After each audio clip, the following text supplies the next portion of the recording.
Queridos hermanos, muy pero muy buenas noches a todos.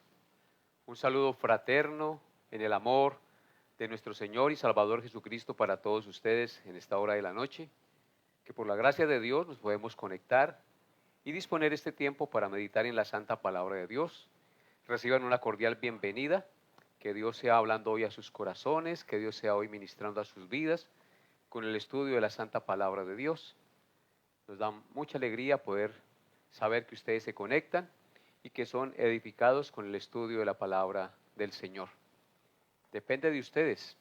Es un tiempo que se aparta para el Señor. Deben con reverencia apartar este tiempo, disponer su mente, su corazón, tomar su Biblia y disponerse para recibir el mensaje que el Señor tiene para nosotros el día de hoy. Bienvenidos todos y que Dios los bendiga rica y abundantemente en este día con el estudio de su santa palabra. Mientras se conectan los demás hermanos, les invito a los que ya se han conectado a que hagamos una oración, nos encomendemos al Señor, demos gracias por su bondad, por su amor, por su misericordia y nos encomendemos a Él para que el estudio sea de provecho a nuestra vida, porque si Dios no nos ayuda, en vano trabajamos nosotros los hombres. Mientras se conectan, entonces vamos a orar y ustedes también recuerden darle like, compartir el video y disponer su mente y su corazón, que es lo que el Señor quiere de nosotros cuando se predica su palabra, con reverencia y atentos al estudio de la verdad del Señor. Entonces tengan sus Biblias listas para meditar en la santa palabra de Dios. Vamos a orar, hermanos. Soberano Señor, muchas gracias por este día que ha pasado, por esta noche que ya está en curso, son las 7 de la noche. Tú eres el que hace salir el sol y haces girar la tierra y nosotros estamos dentro de esta tierra que tú creaste para gloria de tu nombre y beneficio de los hombres que tú hiciste a tu imagen y semejanza. En esta hora de la noche nos presentamos ante ti dándote gracias por este día hermoso que nos has regalado, por el sol, por la familia que nos da, Señor, por el techo que nos concedes tener, donde dormir, donde cobijarnos, donde estar cómodos. Te agradecemos, Padre Santo, y colocamos nuestra vida delante de ti en esta hora de la noche, apartando este tiempo para ti, Señor. Te pedimos, Señor, que dispongas nuestra mente, nuestro corazón, nos des la gracia de tener oídos abiertos y una mente receptiva para atesorar el mensaje de tu verdad que hoy será enseñado a través de este medio. Gracias, Padre, por permitir este medio para poder conectarnos y estar en la comodidad de nuestra casa con humildad y con disposición de corazón para recibir el mensaje. Colocamos nuestra vida delante de ti, Padre Santo, y te agradecemos, Dios del cielo, por permitirnos apartar este tiempo para meditar en tu palabra. Gracias por la vida, por la salud que nos das, por los hijos, Padre bendito. Gracias, Padre, por tu Hijo Jesucristo, quien dio su vida para salvarnos y nos ha redimido de nuestros pecados, a todos los que por tu gracia hemos creído en ti, mi Señor. Así que colocamos este tiempo en tus manos y te damos la gloria, la honra y el honor a ti, Padre Santo, por tu bondad, amor y misericordia. Quedamos en tu presencia, en el santo nombre de tu Hijo Jesús. Amén y amén. Queridos hermanos, entonces voy a dar unos cortos saludos a algunos hermanos que estén conectados. Saludo a la hermana Gloria Orjuela, que fielmente se conecta con nosotros cada miércoles. Bienvenida, hermana Gloria. Hermana Pilar Quiñones, también bienvenida. Dios te bendiga. Elisenia Chacón también está conectada con nosotros. Bienvenida, hermana Elisenia. La hermana Carmen Sacuervo también se conecta con nosotros. Esperanza Gómez también está conectada. Bienvenida, hermana Esperanza. Alfredo Rincón también está conectado con nosotros. Marina Roncancio también se conecta con nosotros. La hermana Ana Mora también está conectada. El hermano Alex desde Acacías con su esposa, con su hijito está conectado también. Y todos los demás hermanos que regularmente se conectan, sean bienvenidos. Gracias por estar allí, por ser fieles, por disponer su corazón. Esto es de Dios para ustedes y depende de cada uno de ustedes aprovechar este medio de gracia que Dios manda para que usted se edifique, para que usted conozca la palabra de Dios y pueda vivir cada día una vida más santa y en obediencia al Señor. Así que bienvenidos, hermanos, y no siendo más, vamos a dar inicio al estudio de la palabra de Dios el día de hoy. Por la gracia de Dios, en nuestro estudio de los Salmos, hoy daremos inicio al Salmo 51, al estudio del Salmo 51. Así que, hermanos, les invito a abrir su Biblia en el Salmo 51, a tenerla abierta en el Salmo 51. Este Salmo 51 es un salmo muy famoso, muy significativo. Fue escrito por el rey David después de que cometió su pecado de adulterio con Betsabé, y vino a él al profeta Natán y lo confrontó con su pecado después de haber matado a su esposo Urías Eteo, esposo de Betsabé. Así que este salmo surge después de la confrontación que hace el profeta Natán al rey David por haber cometido ese pecado.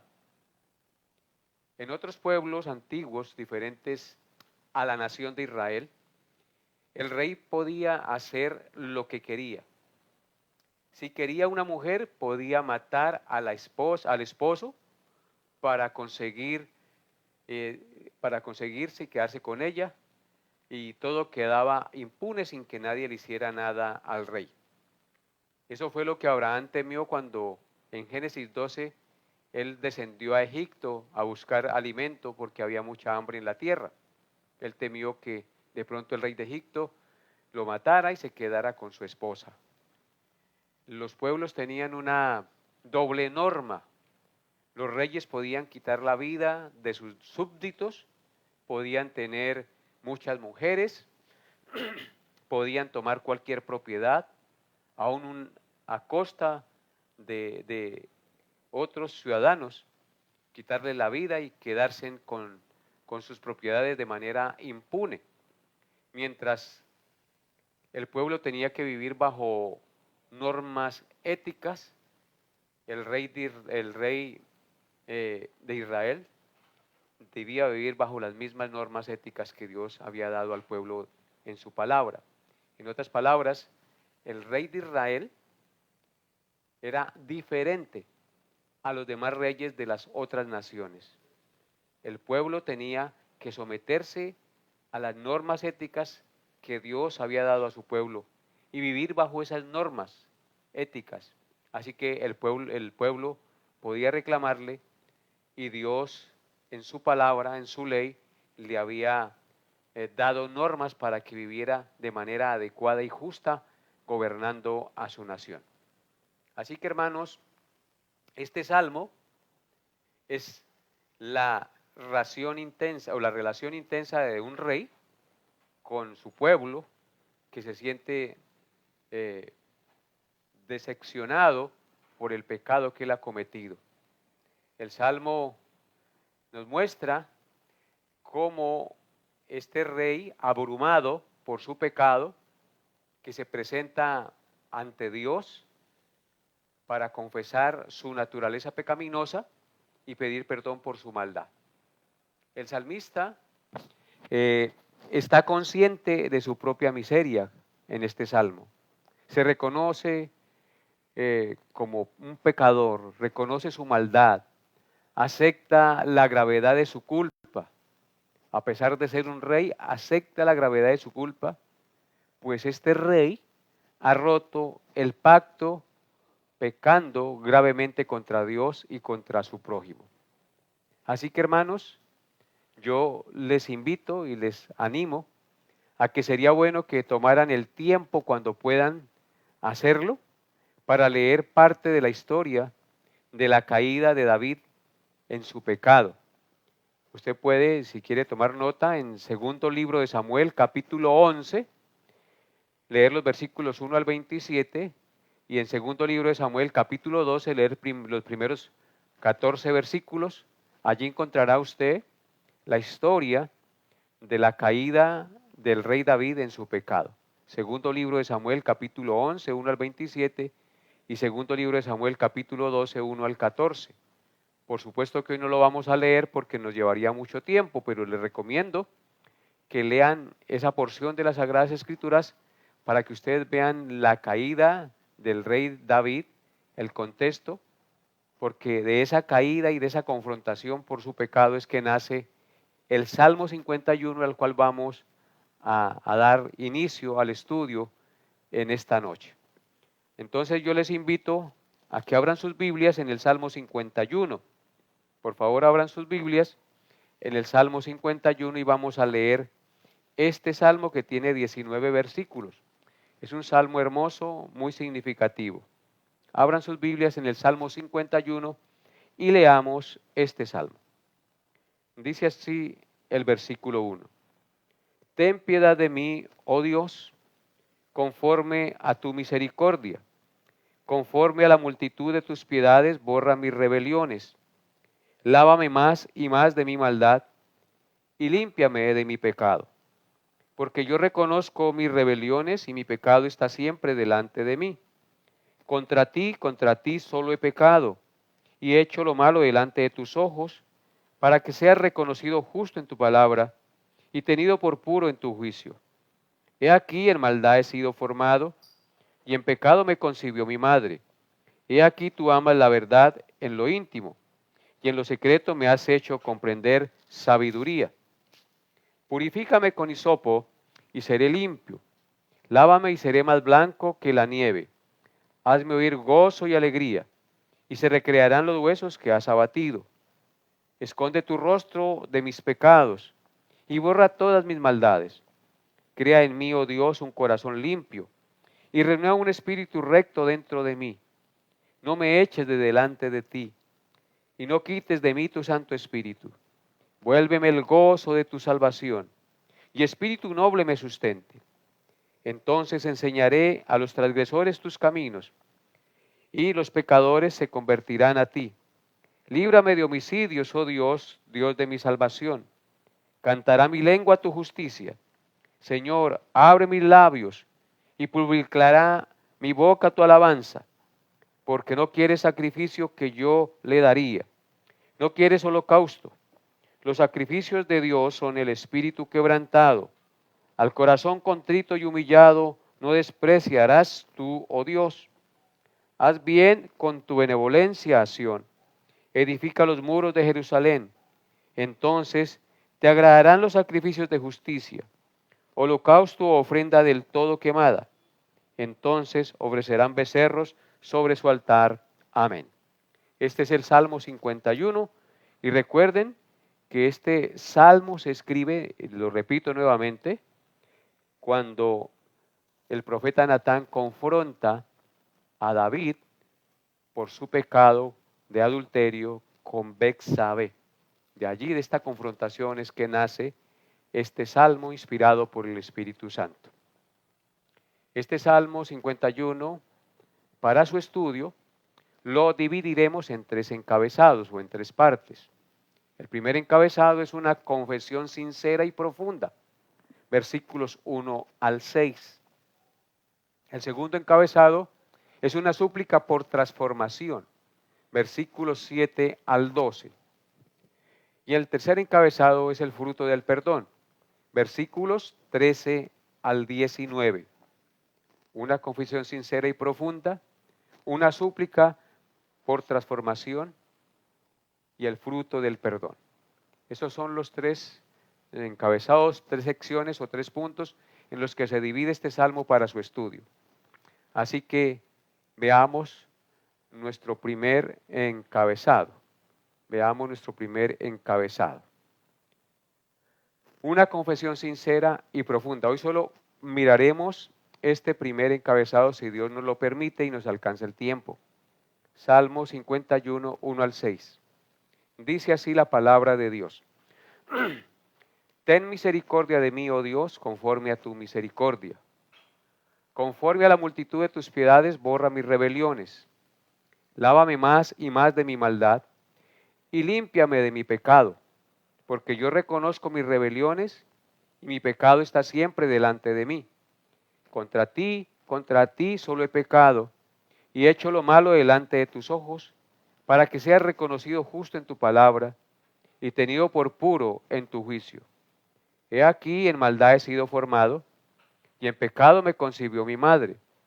He aquí tú amas la verdad en lo íntimo, y en lo secreto me has hecho comprender sabiduría. Amén. Este será el pasaje en el cual vamos a meditar el día de hoy, de este Salmo 51, los primeros 6 versículos. Y la enseñanza para hoy lleva por título, Señor, lávame de mi maldad. Señor, lávame de mi maldad. Esta porción que hemos leído el día de hoy nos muestra lo que hace el salmista o un verdadero creyente que cae en pecado. Este salmo, hermanos, es una muestra de lo que debe hacer un creyente verdadero cuando peca o cede a la tentación del pecado. Los creyentes no somos inmunes a la tentación. Caemos en pecado, pero la Biblia nos muestra lo que debemos hacer cuando caemos en pecado. En estos primeros 6 versículos vemos que David, movido en su conciencia por el Espíritu Santo, debido a su pecado, hace 6 cosas que todo verdadero creyente debe hacer si llega a caer en pecado. David hace 6 cosas que todo verdadero creyente debe hacer si cae en pecado. En primer lugar, pide perdón por su pecado. En segundo lugar, pide limpieza a Dios de su pecado. En tercer lugar, reconoce que su pecado no lo deja en paz. En cuarto lugar, confiesa que su pecado fue contra Dios. En quinto lugar, reconoce su naturaleza y condición pecaminosa. Y en sexto lugar, reconoce que Dios ama la verdad y la integridad. Esas son las 6 cosas que hace un verdadero creyente, según nos muestra este pasaje en estos primeros 6 versículos, cuando peca, cuando cae o cede a la tentación. Así que vamos a mirar la primera. En primer lugar, David pide perdón y misericordia a Dios por su pecado. Noten lo que dice el versículo 1. Dice, ten piedad de mí, oh Dios, conforme a tu misericordia, conforme a la multitud de tus piedades, borra mis rebeliones. Hermanos, después de meses de silencio por su pecado, el Espíritu Santo redarguye la conciencia de David y éste acude a Dios, excusándose por su pecado, y comienza rogando y suplicando misericordia al Dios del cielo. Porque cuando un hijo de Dios cae en pecado, su única esperanza está en el carácter misericordioso de Dios. El creyente que peca no pide justicia, no apela a su posición como rey, no menciona sus obras anteriores. Aquí vemos que David hace esas cosas, no pide justicia, no apela a su posición como rey porque él era el rey de Israel, no menciona sus obras anteriores, solo dice, ten piedad de mí, conforme a tu misericordia, pidiendo al Señor que borre sus rebeliones, que borre sus pecados. Al observar el pasaje podemos ver que David llamó a sus pecados rebeliones. Rebelión es rebelarse contra la autoridad y la ley. Es sobrepasar los límites establecidos por Dios. Dios ha colocado límites en esta vida a los seres humanos. Él tiene leyes físicas, tiene leyes morales y espirituales. Cualquiera que intente sobrepasar dichos límites, dichas leyes, tendrá que sufrir las consecuencias. El hacer esto es lo que se llama una transgresión o rebelión. Cuando violamos las leyes de Dios, eso se llama transgresión o rebelión. Él se rebeló, es decir, David se rebela violando la santa ley del Señor. Violó el sexto, el séptimo y el 10º mandamiento. Deseó la mujer de su prójimo, cometió adulterio y mató al esposo de la mujer con que cometió adulterio, a Urías Eteo. Violó estos 3 mandamientos de manera clara en las Escrituras. Eso es rebelión, eso es transgresión y eso es lo que había hecho David. David también llama a su pecado mi maldad. Noten lo que dice: ten piedad de mí, oh Dios, conforme a tu misericordia, conforme a la multitud de tus rebeliones, de tus piedades, borra mis rebeliones. David también llamó a su pecado mi maldad, mi maldad. Esta palabra quiere decir que se trata de algo completamente malo. Habla de algo que de ninguna manera se puede consentir ni tolerar. Por tal razón, el pecado nos hace sentir sucios, nos hace sentir asquerosos y con mucho deseo de ser perdonados y purificados de nuestra maldad. Hermanos, el camino del perdón comienza confiando en que la misericordia de Dios es más grande que nuestro pecado. Eso fue lo que entendió David, que la misericordia de Dios era más grande que la maldad de su pecado. El creyente que peca no debe correr lejos de Dios, sino a los brazos de su misericordia, a los pies de la cruz para encontrar limpieza y perdón. El pecado se confiesa ante aquel que puede tener misericordia y perdonar nuestra maldad. Cuando tú y yo pequemos, lo único que debemos hacer es correr a la misericordia, a los pies de la cruz para encontrar allí el perdón de nuestras iniquidades y de nuestra maldad. En Éxodo capítulo 34, versículo 6, la palabra de Dios dice, Éxodo 34, verso 6 dice, y pasando Jehová por delante de él, clamó, Jehová, Jehová, fuerte, misericordioso y piadoso, tardo para la ira y grande en misericordia y verdad. Vemos que aquí Moisés clama cuando ve al Señor y le dice, Jehová, Jehová, lento para la ira y grande en misericordia. Jehová, Jehová, fuerte, misericordioso y piadoso, tardo para la ira y grande en misericordia y verdad. Así es nuestro Dios, un Dios misericordioso y piadoso, y David sabía esto de Dios y por eso al entender su pecado y ser confrontado por el profeta, corrió a los brazos de la misericordia de Dios.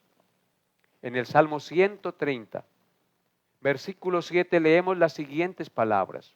Salmo 130, versículo 7. Espere Israel a Jehová, porque en Jehová hay misericordia y abundante redención con él. Aquí el salmista nos está diciendo que el pueblo de Dios debe esperar en Jehová, porque en Jehová hay misericordia y abundante redención con él. Así que si pecamos, lo único que tú y yo podemos hacer es pedir misericordia al Señor, arrepentidos de nuestros pecados, porque en él hay abundante redención por su misericordia. Y en Miqueas capítulo 7, versículos 18 al 19, leemos las siguientes palabras. Miqueas capítulo 7, versículos 18 al 19. ¿Qué Dios como tú, que perdona la maldad y olvida el pecado del remanente de su heredad? No retuvo para siempre su enojo, porque se deleita en misericordia. Él volverá a tener misericordia de nosotros, sepultará nuestras iniquidades y echará en lo profundo del mar todos nuestros pecados. Amén. Qué maravillosa promesa. Qué maravilloso lo que encontramos en este texto sagrado. Aquí en Miqueas nos dice que Dios como tú, que perdona la maldad y olvida el pecado del remanente de su heredad. No hay un Dios como Él, es el único que perdona la maldad y olvida el pecado del remanente de su heredad. Dice el texto también, no retuvo para siempre su enojo, porque se deleita en misericordia. Dios se deleita en ser misericordioso. Su enojo no dura para siempre. A los que le aman y se arrepienten y vienen a Él pidiendo su misericordia y su perdón. Y en el versículo 19 de Miqueas 7 dice, Él volverá a tener misericordia de nosotros, sepultará nuestras iniquidades y echará en lo profundo del mar todos nuestros pecados. Vuelve la Escritura, no reitera, de la misericordia del Señor. Dice que Él tendrá misericordia de nosotros y sepulta nuestras iniquidades y las echa en lo profundo del mar. ¡Qué alegría! ¡Qué Dios tan misericordioso y bueno es Jehová el Señor! David comprendió esta verdad y avergonzado por su pecado, pide al Señor que tenga piedad de él conforme a su misericordia y conforme a la multitud de sus piedades, borra sus rebeliones. Ahora pasemos a la segunda cosa que hace David después de que es confrontado con su pecado. David pide limpieza a Dios de su pecado. Versículo 2. Espero que todos tengan su Biblia abierta y estén siguiendo la lectura. Solo así la lectura y el estudio es provechoso. David pide limpieza a Dios de su pecado. Versículo 2 del Salmo 51. Dice, lávame más y más de mi maldad y límpiame de mi pecado. Cuando el cristiano cae en pecado, el Espíritu Santo hace que la persona se sienta sucia, impura e indigna. Su conciencia no la deja estar en paz, deseando intensamente ser purificada y lavada de su maldad por la misericordia de Dios, porque solo Él puede limpiarnos. David le dice al Señor, lávame más y más de mi maldad y límpiame de mi pecado. 2 veces le pide al Señor que lo lave más y más y que lo limpie de mi pecado. La palabra lavar implica algo más que jugar con agua. Implica algo así como golpear, restregar y exprimir para sacar la mugre de la ropa. Así también nosotros debemos desear que Dios nos lave, nos purifique, nos exprima, nos golpee para sacar la inmundicia de nuestro pecado. David entiende que solo Dios puede limpiar el corazón del pecador. El pecado no se limpia con promesas, hermanos, humanas, ni con rituales externos, solo con arrepentimiento y clamando al Señor su perdón y limpieza. Cuando digo que no se limpia con promesas humanas es porque hay veces que los hombres pecan, las mujeres pecan y dicen, prometo no volverlo a hacer. Y más se tardan en decir, prometo no volverlo a hacer, que en caer. Así que no se trata de promesas, porque el pecado no se limpia con promesas humanas, ni con rituales externos, solo con arrepentimiento y clamando al Señor que lo perdone y lo limpie de su maldad, humillado ante sus pies, pidiendo su limpieza y pidiendo su perdón. Es por eso que él, en el versículo 7 de este mismo salmo, mire lo que él vuelve a decir en el versículo 7. Purifícame con hisopo y seré limpio, lávame y seré más blanco que la nieve. Un cristiano, un hijo de Dios cuando peca desea ser limpio de toda su maldad, ser limpio como la nieve, porque lo único que desea en el fondo de su corazón es agradar al Dios que lo amó y lo salvó tanto sin que usted y yo lo mereciéramos. Por eso así el verdadero creyente anhela y desea ser limpio como la nieve. Purifícame con hisopo y seré limpio. Lávame y seré más limpio que la nieve. Y el único que puede hacer eso es Dios nuestro Señor. Lavarnos y limpiarnos de nuestras iniquidades. En Isaías capítulo 1, versículo 18 leemos las siguientes palabras. Isaías 1:18 dice: venid luego, dice Jehová, y estemos a cuenta. Si vuestros pecados fueren como la grana, como la nieve serán emblanquecidos. Si fueren rojos como el carmesí, vendrán a ser como blanca lana. El Señor en este texto nos dice que debemos venir a Él y estar a cuentas, pedirle perdón por nuestros pecados, y que si nuestros pecados fueren como la grana, como la nieve, serán emblanquecidos. Si fueren rojos como el carmesí, vendrán a ser como blanca lana. Dios es el único que nos puede limpiar de nuestra maldad. Y esa maldad solo puede ser limpia por la sangre del Cordero, que fue derramada en la cruz del Calvario para la limpieza de nuestras iniquidades. También leemos esta verdad en Ezequiel capítulo 36. Ezequiel capítulo 36 es otro texto que nos habla de esta verdad, de la limpieza que solo puede hacer Dios de nuestras iniquidades y de nuestra maldad. Dice Ezequiel 36:25: esparciré sobre vosotros agua limpia, y seréis limpiados de todas vuestras inmundicias, y de todos vuestros ídolos os limpiaré. Encontramos aquí nuevamente, hermanos, la promesa del Señor en su palabra de que Él es el único que nos puede limpiar y purificar. Dice que Él esparcirá sobre nosotros agua limpia y seremos limpiados de todas nuestras inmundicias y de todos nuestros ídolos. Él nos limpiará. Así que dispongamos nuestro corazón, queridos hermanos y hermanas que me escuchan, ante el Señor. Reconoce tus pecados, tus ídolos, y pídale al Señor que la lave y la limpie de esas iniquidades y de esos ídolos que aún moran en su mente y en su corazón. En Primera de Juan capítulo 1, versículos 7 al 9 leemos también esta misma verdad y esta misma promesa. O sea que esta promesa del perdón y la limpieza de nuestros pecados la encontramos tanto en el Antiguo Testamento como en el Nuevo Testamento. Y observen lo que dice Primera de Juan capítulo 1, 7 al 9.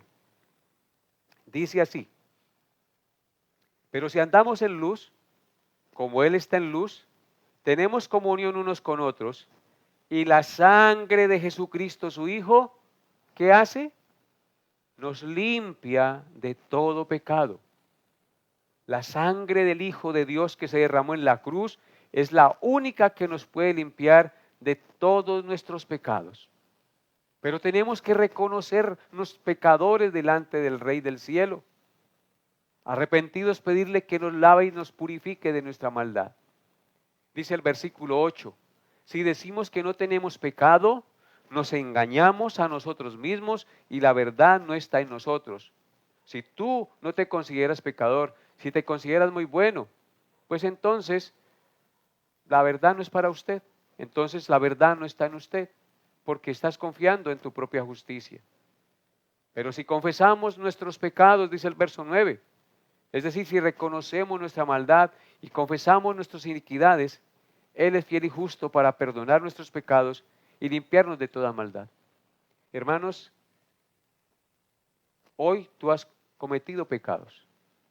Yo estoy seguro, porque yo también los he cometido el día de hoy, de una manera o de otra. ¿Qué debemos hacer? Pedirle al Señor que nos lave y nos limpie de nuestros pecados. Señor, te pedimos perdón hoy por nuestras mentiras, por el mal genio, por las actitudes, qué sé yo.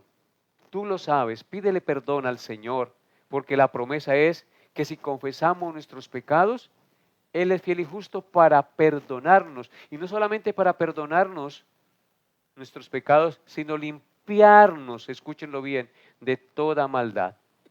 Por eso, hermanos, David, al entender en el versículo 2 de nuestro salmo, que solo en Dios hay misericordia y que solamente le podía borrar sus rebeliones, le pide al Señor que lo lave más y más de su maldad y lo limpie de su pecado, porque solo Él nos puede limpiar, solo Él nos puede lavar.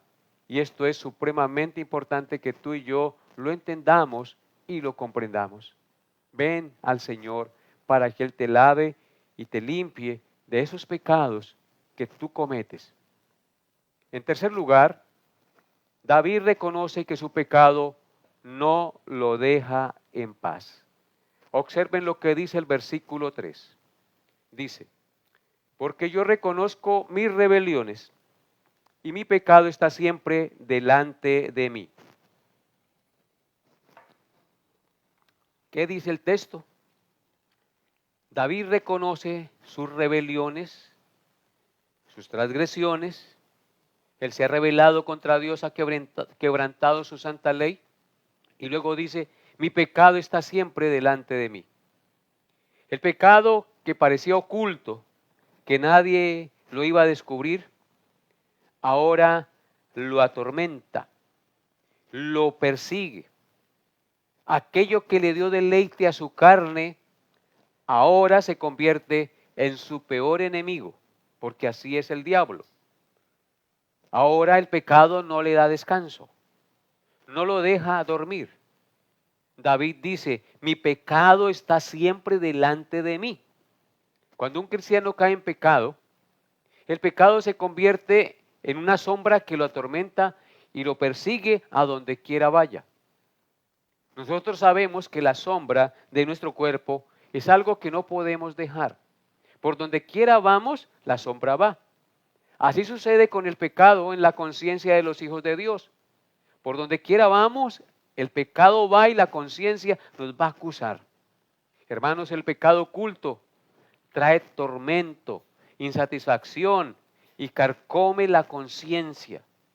Tenemos que confesar nuestro pecado y pedirle perdón a Dios, arrepentidos y avergonzados de haber quebrantado su ley. El pecado oculto, el pecado no confesado trae insatisfacción, tormento y carcome la conciencia. David dice, mi pecado está siempre delante de mí. Es decir, el pecado le recuerda su culpa. La conciencia le roba la paz. Le ha dañado su comunión con Dios. Eso es lo que hace el pecado. Nos hace culpables, nos roba la paz, nos daña la comunión con Dios. Así que cuando el Espíritu Santo mora en un creyente, no lo dejará estar tranquilo en su pecado. La incomodidad es un signo de vida espiritual cuando uno peca. Y hasta que tú y yo no arreglemos esa situación delante de Dios, pidiendo perdón y reconociendo nuestra maldad delante del Señor con vergüenza, nuestra conciencia no nos dejará estar tranquilos. Por eso David dice, mi pecado está siempre delante de mí. No podía estar tranquilo, había perdido la paz. El pecado oculto le roba la paz, mientras que David se cayó. Su alma estaba seca y sus huesos enfermos, porque no lo había confesado. Y eso lo podemos ver en el Salmo 32, de lo que el pecado hacía con David. Salmo 32, versículos 3 al 4. Dice así, Salmo 32, 3 al 4. Mientras callé, dice David, se envejecieron mis huesos en mi gemir todo el día, porque de día y de noche se agravó sobre mí tu mano y se volvió mi verdor como sequedades de verano.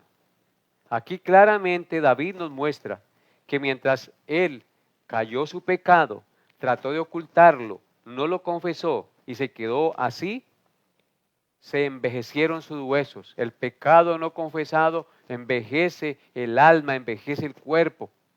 Dice el versículo, en mi gemir todo el día, David gemía todo el día a causa del dolor y de la enfermedad que le había causado su mismo pecado. Porque de día y de noche se agravó sobre mí tu mano. Dios mismo le hacía sentir ese dolor le infligía esa prueba, esa incomodidad, para que David reconociera su maldad. De día y de noche se agravó, se hizo pesada sobre David la mano de Dios. Y dice que se volvió su verdor como en sequedades de verano. El pecado nos seca, nos hace perder el vigor espiritual. Así que esto es lo que sentía David. No estaba en paz, no estaba tranquilo, porque había callado su pecado, no lo había confesado. En Proverbios capítulo 28, versículo 13, leemos también la siguiente palabra. Proverbios 28, 13 dice: el que encubre sus pecados no prosperará, mas el que los confiesa y se aparta alcanzará misericordia. Claramente vemos aquí el resultado de no confesar el pecado. El que encubre sus pecados no prosperará, no le irá bien, se enfermará, se vuelve su verdor en sequedades de verano. La mano de Dios se agrava sobre él, se hace pesada. Pero dice el texto, mas el que confiesa su pecado y se aparta, alcanzará misericordia. Noten nuevamente la palabra misericordia aquí. Debemos acudir a Dios confesando nuestros pecados, porque Dios es un Dios misericordioso, que se acuerda de que somos carne y que caemos en pecado fácilmente, pero que en su misericordia Él nos perdona y nos restaura y nos lleva a un mejor nivel de vida espiritual. En Isaías capítulo 57, versículos 20 al 21 dice también, Isaías 57, 20 al 21, dice: pero los impíos son como el mar en tempestad, que no puede estarse quieto, y sus aguas arrojan cieno y lodo. No hay paz, dijo mi Dios, para los impíos. Cuando nosotros no confesamos nuestro pecado, nos estamos asemejando a los impíos. Por eso perdemos la paz. Por eso no podemos estar tranquilos. Por eso el pecado nuestro está siempre delante de nosotros, acusándonos y carcomiendo nuestra conciencia. Porque no hay paz, dijo mi Dios, para el impío. Así como no hay paz para el impío que no tiene a Dios, así también para los hijos de Dios, hasta que no confiesen su pecado y vengan de rodillas al Señor confesando su maldad. No podemos estar tranquilos y seremos como el mar en tempestad que arroja cieno y lodo. Así que, hermanos, esta es la verdad que nos muestran las Sagradas Escrituras. La incomodidad, la falta de paz y la culpa son señales de que el Espíritu Santo está obrando en nuestro corazón. Así que, hermanos, yo les invito a que si han pecado y sienten ese peso en su conciencia, corran a los pies de la cruz y clamen al Señor Jesucristo confesando su pecado y pidiendo que los lave y los limpie y los perdone de sus iniquidades. Porque nuestras rebeliones se han multiplicado, se hacen gravosas y nos hacen perder la paz delante de Dios. Y en cuarto lugar, David confiesa que su pecado fue contra Dios. David confiesa en cuarto lugar que su pecado fue contra Dios. Observen lo que dice el versículo 4. Dice: contra ti solo he pecado y hecho lo malo delante de tus ojos, para que seas reconocido justo en tu palabra y tenido por puro en tu juicio. Aunque David pecó contra Betsabé, contra Urías y contra Israel, David identifica que su ofensa va mucho más allá de estas personas. Su ofensa es contra Dios. Todo pecado es antes que nada contra nuestro Dios. Cuando identificamos esto y somos conscientes de esta verdad, somos llevados a un arrepentimiento más profundo y sincero y duradero. David no está triste solo por las consecuencias de su pecado, sino por haber violado la santidad de Dios, por haber pecado contra un Dios tan misericordioso y bueno. Él dice, contra ti 2 veces, solo he pecado. No es que no hubiera pecado contra Urías, no es que no hubiera pecado contra Betsabé, no es que no hubiera pecado contra el pueblo, sino que aquí David entendió que su pecado iba más allá de las personas. Era un pecado contra Dios. Contra ti solo he pecado, contra ti solo he pecado y he hecho lo malo delante de tus ojos. David entendió que cuando pecó, Dios lo estaba viendo y aún así él siguió pecando. Cuando un hijo de Dios peca, le invade un sentimiento de vergüenza y dolor por haber ofendido la santidad, la pureza y el honor de Dios. Vuelvo y repito, cuando un hijo de Dios peca, le invade un sentimiento de vergüenza y dolor por haber ofendido la santidad, la pureza y el honor de Dios. Ya que hizo lo malo ante los ojos de Dios y su pecado fue a sabiendas de que Dios lo estaba viendo, porque Dios está en todas partes. Aquí es donde muchos fallan. Les duele la vergüenza, pero no les duele el pecado. Les duele la pérdida y las consecuencias, pero no la ofensa contra el honor y la santidad de Dios. Pero David ya no se defiende, ya no se excusa, ya no se justifica. Dice, tienes razón, amado Señor, cuando me juzgas, eres justo en tu juicio porque lo conoces todo. Observen lo que dice el verso 4. Contra ti solo he pecado y he hecho lo malo delante de tus ojos para que seas reconocido justo en tu palabra y tenido por puro en tu juicio. Así que David ya no se defiende, ya no se excusa, ya no se justifica. Dice, tienes razón, amado Dios, cuando me juzgas eres justo en tu juicio porque lo conoces todo. En Génesis capítulo 39, versículo 9, leemos lo siguiente de un hombre que entendió qué es verdaderamente el pecado. Génesis 39, 9. José dice, no hay otro mayor que yo en esta casa, y ninguna cosa me ha reservado sino a ti, por cuanto tú eres su mujer. ¿Cómo pues haría yo este grande mal y pecaría contra Dios?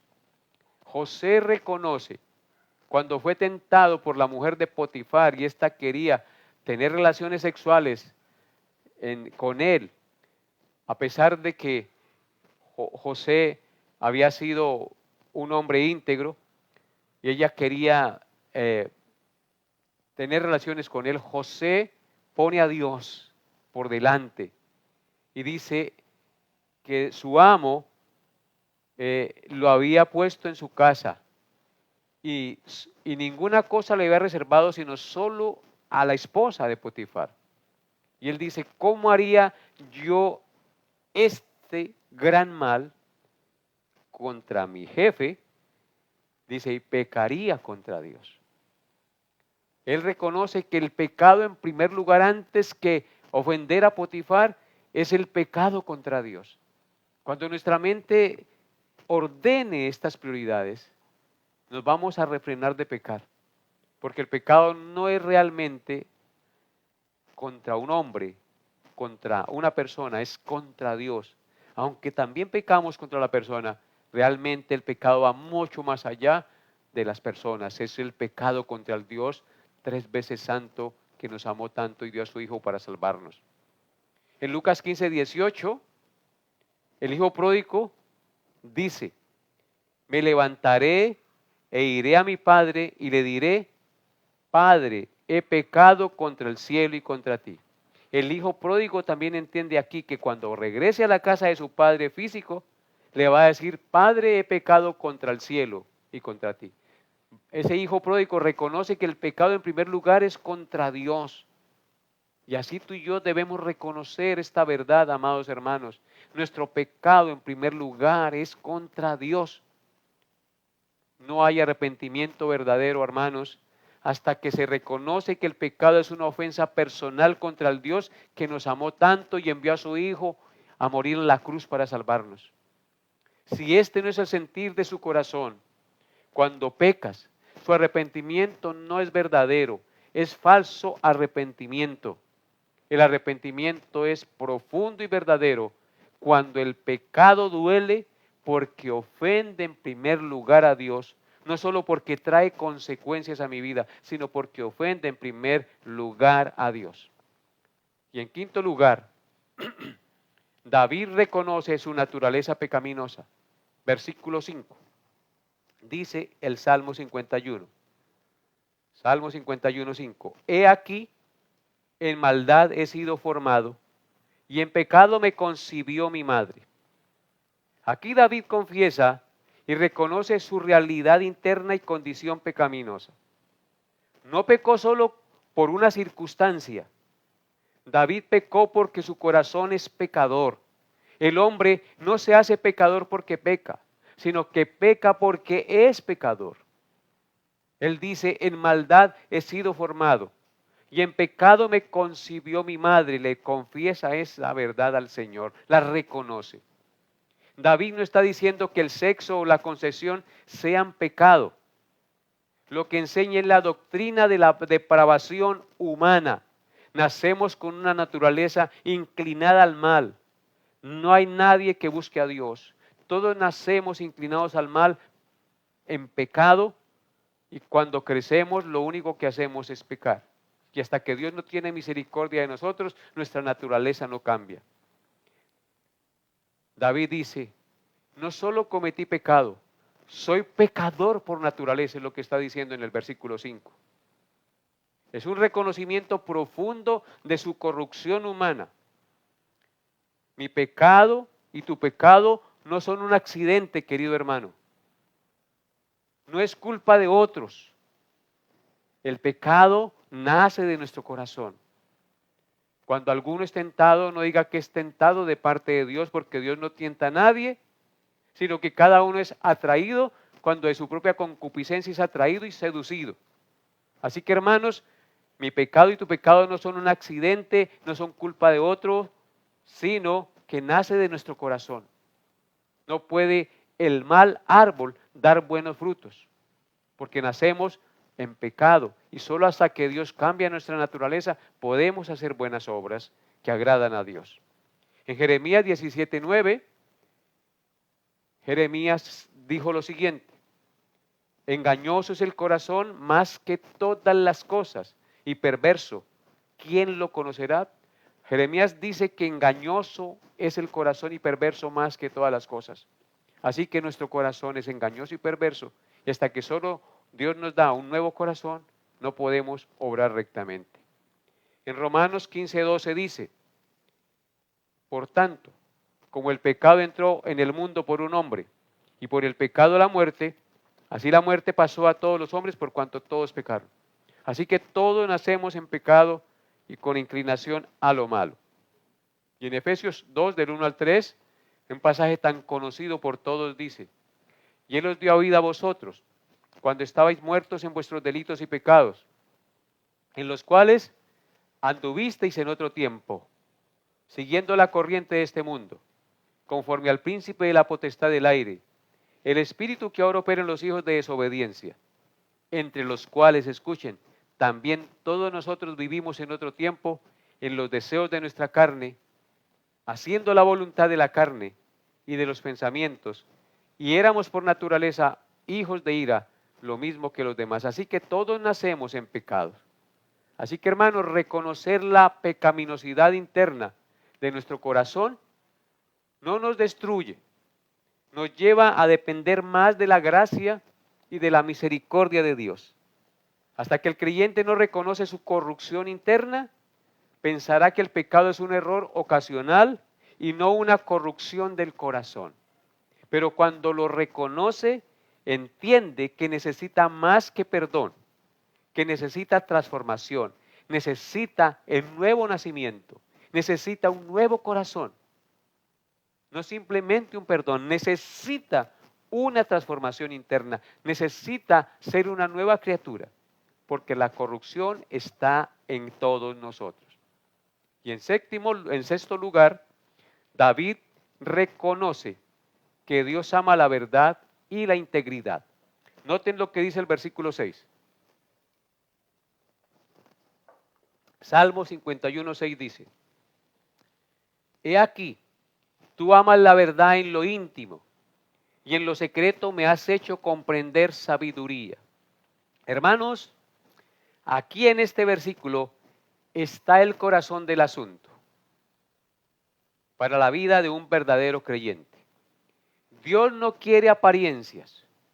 Dios no quiere religiosidad externa. Dios no quiere máscaras. Dios quiere verdad en lo íntimo, integridad real en nuestro corazón, transparencia en nuestro corazón, tanto en público como en privado. Que seamos de una sola pieza, tanto en público como en privado. David había llevado una doble vida por meses. Ahora reconoce que Dios exige sinceridad profunda, una vida sin doblez, una vida no hipócrita. Por eso, hermanos, no tratemos de engañar a Dios, porque Dios no puede ser burlado. Dios lo sabe y lo conoce todo. ¿De qué nos sirve tratar de llevar una vida doble si sabemos que Dios lo conoce todo? Dios ama la integridad, Dios ama la verdad en lo secreto. Así que vivamos de una manera santa y justa, tanto en público como en privado. Así que el verdadero arrepentimiento no solo se trata de confesar el pecado, sino de abrazar una vida íntegra ante Dios, en lo secreto, donde nadie nos ve, y en público, mostrando que realmente Dios gobierna nuestro corazón. Dios no busca sacrificios externos, sino integridad interna. El problema de David no fue solo un acto, sino una doble vida. Cuando tratamos de llevar una doble vida, tarde o temprano somos desenmascarados. Antes de que eso suceda, corramos a los pies del Maestro, de aquel que entregó su vida por nosotros, y confesemos nuestros pecados, y Él nos limpiará y nos librará de toda maldad. Sobre toda cosa guardada, dice en Proverbios 4:23, guarda tu corazón, porque de él mana la vida. Dios es espíritu, y los que le adoran en espíritu y en verdad es necesario que adoren. Dios se deleita en los que le obedecen. Dios quiere personas que estén dispuestas a vivir una vida transparente e íntegra en todos los asuntos. Dios no se impresiona por lo externo. Él exige verdad, integridad en lo más profundo de nuestra alma. Así que para concluir nuestro estudio esta noche, hermanos, hemos visto en este pasaje de las Sagradas Escrituras el camino del arrepentimiento verdadero cuando hemos pecado. Hemos visto que debemos acudir a la misericordia de Dios pidiendo perdón. Hemos visto que debemos pedir limpieza profunda de nuestros pecados, que el Señor nos lave más y más de nuestra maldad. Hemos visto que hemos de admitir el tormento del pecado. El pecado está siempre delante de nosotros cuando no lo confesamos. Hemos visto que debemos reconocer nuestro pecado ante todo contra Dios. Hemos también visto, en quinto lugar, que debemos confesar y admitir nuestra naturaleza pecaminosa. Y en sexto lugar vimos que debemos volver a la verdad y a la integridad, porque Dios ama la verdad y la integridad en el secreto de nuestro corazón. Este es el camino de todo creyente que cae, y también el camino por donde Dios en su misericordia restaura el corazón del pecador. Así que yo te hago un llamado hoy, a ti que me estás escuchando. Hay pecado oculto en tu vida. Hay áreas ocultas donde no hay integridad. Hay necesidad de limpieza profunda. Hay falta de paz interior. Hoy Dios, como David, nos confronta, no para destruirnos, sino para restaurarnos y llevarnos a vivir una vida de integridad. Así que si estás pecando, si tienes una vida doble, ven a los pies de la cruz y confiesa tu pecado de todo corazón arrepentido y el Señor te lavará y te limpiará si deseas ser lavado y limpiado de su pecado. Oremos al Señor. Padre bueno, gracias por el estudio de tu palabra el día de hoy. Te bendigo y te doy gracias por permitirme predicar este texto y llegar al corazón y a los hogares de todos mis hermanos donde quiera se encuentren el día de hoy. Gracias porque es un tiempo especial. Es un tiempo donde estamos mirando novelas o noticieros, sino estamos escuchando la verdad que nos lleva a tener transparencia y santidad delante de ti, que es lo que necesita el mundo y el país. Señor, alabamos tu nombre y te glorificamos y pedimos que nos perdones de nuestros pecados y nos ayudes a llevar una vida íntegra y transparente delante de ti, porque solo tú lo puedes hacer. Decimos como David, lávanos más y más de nuestra maldad y límpianos de nuestro pecado, porque yo reconozco mis rebeliones y mi pecado está siempre delante de mí. Contra ti solo hemos pecado y hemos hecho lo malo delante de tus ojos. Señor, ayúdanos y fortalécenos en la fe para poder vivir de acuerdo a tu voluntad cada día, haciendo lo que es recto y justo delante de tus ojos. Quedamos en tu santa presencia, en el santo nombre de nuestro Señor y Salvador Jesucristo. Amén y amén. Amados hermanos, una feliz noche para todos. Nos vemos Dios mediante el próximo miércoles. Gracias por conectarse y bendiciones a todos en Cristo Jesús.